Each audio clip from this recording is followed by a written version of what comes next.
ভাবা যায় রাষ্ট্রের একজন র্যাব সদস্যের নিজের সরকারি অস্ত্র ছিনিয়ে নিয়ে সে অস্ত্র দিয়ে তাকে গুলি করে হত্যা করা হয়েছে। চট্টগ্রামের সীতাকুণ্ডের জঙ্গল সলিমপুরে যা ঘটেছে তা শুধু একটি হত্যাকাণ্ড নয়, এটি রাষ্ট্রের বুকের উপর দাঁড়িয়ে সরাসরি চ্যালেঞ্জ ছুড়ে দেওয়া।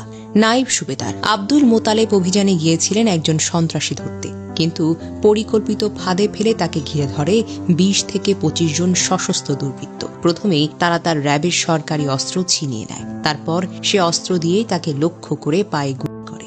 রাষ্ট্রের ইউনিফর্ম পরা একজন সদস্য নিজের অস্ত্রেই গুলিবিদ্ধ হয়ে মাটিতে লুটিয়ে পড়েছেন। এর চাইতে ভয়ঙ্কর, অপমানজনক, হৃদয় বিদারক দৃশ্য আর কি হতে পারে? গুলিতে পড়ে যেতেই শেষ হয়নি, মাটিতে লুটিয়ে পড়া অবস্থায় তারা থামেনি।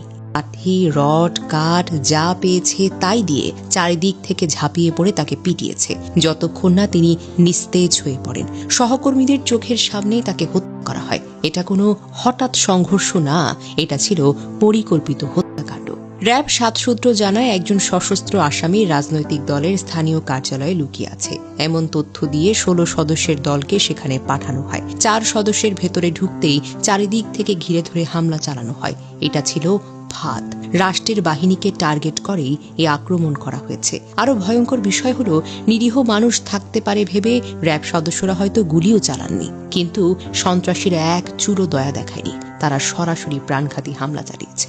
এই হামলায় শুধু মোতালেব নন, আরও ৩ জন র্যাব সদস্য গুরুতরভাবে আহত। তারা এখন চট্টগ্রামের সম্মিলিত সামরিক হাসপাতালের আইসিইউতে মৃত্যুর সঙ্গে লড়ছেন। আর যে মানুষটাকে তারা এভাবে হত্যা করল, তিনি শুধু একজন র্যাব কর্মকর্তা ছিলেন না, আব্দুল মোতালেব।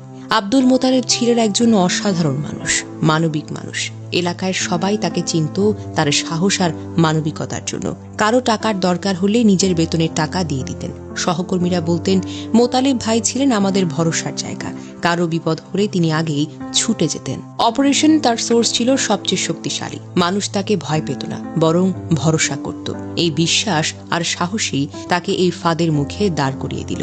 আজ শুধু প্রশ্ন একটাই, যদি র্যাবের অস্ত্র ছিনিয়ে নিয়ে র্যাব সদস্যকে গুলি করে হত্যা করা যায়, তাহলে সাধারণ মানুষের নিরাপত্তা কোথায়? যদি রাষ্ট্রের বাহিনীকে এভাবে প্রকাশ্যে টার্গেট করা হয়, তাহলে সন্ত্রাসীরা কতটা বেপরোয়া হয়ে গেছে।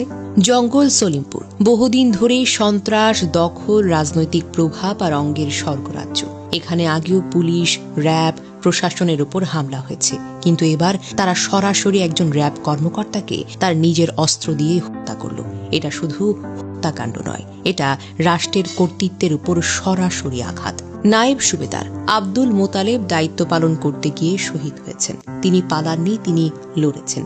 তিনি রাষ্ট্রের পতাকার নিচে দাঁড়িয়ে শেষ নিঃশ্বাসটুকু ফেলেছেন, কিন্তু তার রক্ত আজ একটা প্রশ্ন হয়ে গেছে। এই ভয়ঙ্কর দুঃসাহসের জবাব কি রাষ্ট্র দেবে, নাকি সন্ত্রাসীরা আরো বেশি বেপরোয়া হবে? আল্লাহ এই শহীদকে জান্নাতুল ফেরদাউস নসিব করুন, আর রাষ্ট্র যেন এই রক্তের ন্যায় বিচার নিশ্চিত করতে পারে। কারণ এটা শুধু একজন মানুষের মৃত্যু না, এটা আমাদের সবার নিরাপত্তার উপর হামলা।